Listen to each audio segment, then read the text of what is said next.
Well, I grew up in former Czechoslovakia, and I spent my childhood during the communism.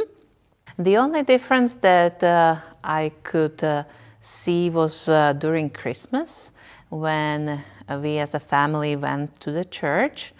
It was a Lutheran church in the neighboring village, and my parents picked that church because it was away from their workplace, away from the people we usually met.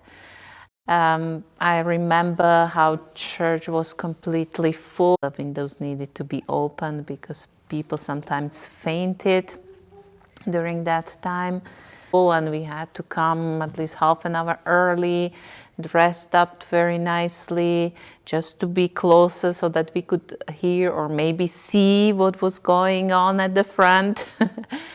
and I just loved that evening. It was very special.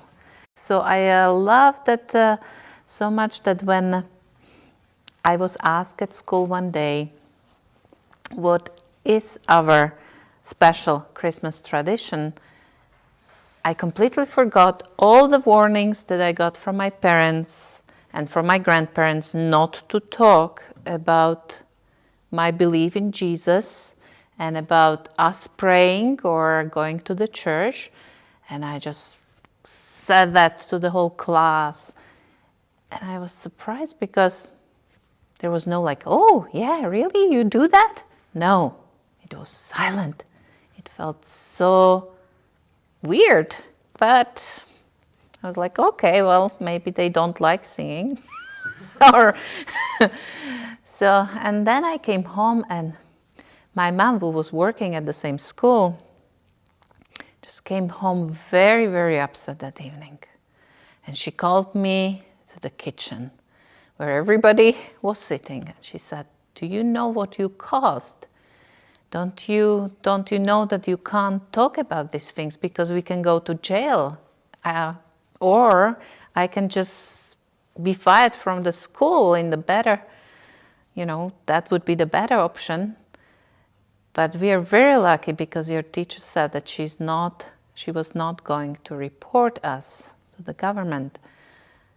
And I was upset, and then I remembered that I was not supposed to talk about it.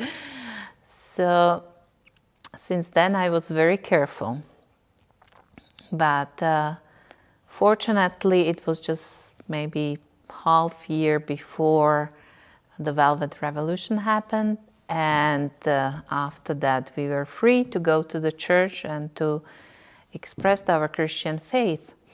And at that point we realized why our teacher was so nice to us when we met her in our local Lutheran church, which she started to attend with her husband, who used to be vice principal at the school. So, and he became also the organist for our local church. So the Lord was looking after you. He was. Wow. He knew me. He knew he needs to protect me, my family.